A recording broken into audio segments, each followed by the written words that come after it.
Et 2010, me direz-vous?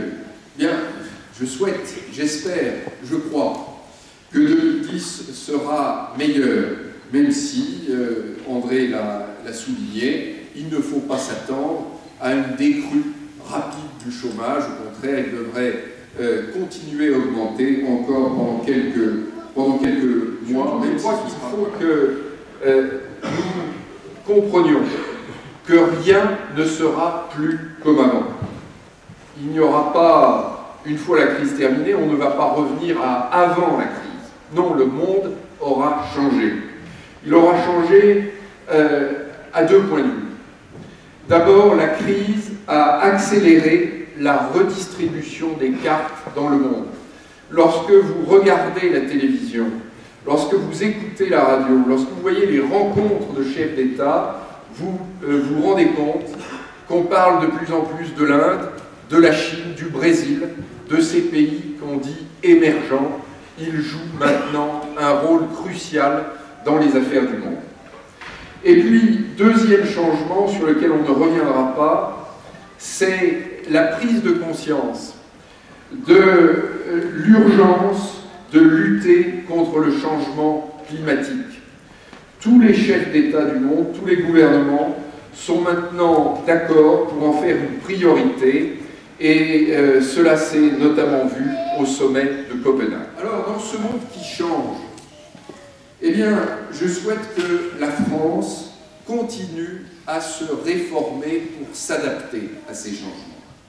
Et ceci notamment dans trois domaines. Il faut d'abord rendre nos entreprises plus compétitives. Et c'est pour cela que nous avons supprimé la taxe professionnelle. C'est pour les entreprises qui fabriquent en France, et cette réforme leur procurera une économie, une diminution de charges de 6 milliards d'euros en rythme de croisière. Le deuxième domaine dans lequel il faut que nous réformions, c'est celui des collectivités territoriales, les régions, les départements, les communes et les intercommunalités. Il faut que leur action soit encore plus efficace.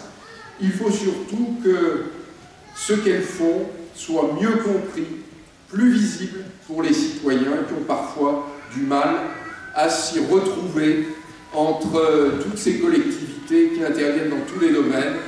Nous avons du mal à identifier qui est responsable, et le plus souvent, c'est le maire qui est rendu responsable de tout ce qui arrive, alors qu'en réalité, il y a beaucoup d'autres collectivités qui interviennent. Et puis, le troisième domaine dans lequel il faudra que nous poursuivions un effort de réforme, c'est bien sûr celui de la sécurité sociale, de la protection sociale, particulièrement des retraites. Si nous voulons sauver le régime, le système de protection sociale français, qui repose sur la solidarité entre les générations, qui est un système public dont les principes ont été inventés à la Libération après la Seconde Guerre mondiale. Si nous voulons sauver ce système, eh bien, il faut savoir le réformer, faire des efforts pour, encore une fois, sauver l'essentiel. Voilà mes vœux pour la France. Et puis, bien sûr, je crois que nous sommes tous là pour ça. Nous formons des vœux les uns pour les autres, individuellement. J'ai aussi une pensée particulière pour tous ceux qui souffrent de maladies, qui sont seuls, qui ont perdu un être cher, qui ont des difficultés financières, qui traversent des difficultés financières. De tout cœur, je souhaite que 2010 leur apporte le réconfort, la sérénité et la chaleur humaine. Et puis, à vous toutes et à vous tous, chers amis qui êtes ici, eh bien, je souhaite très simplement, mais très sincèrement, une bonne année 2010. Merci.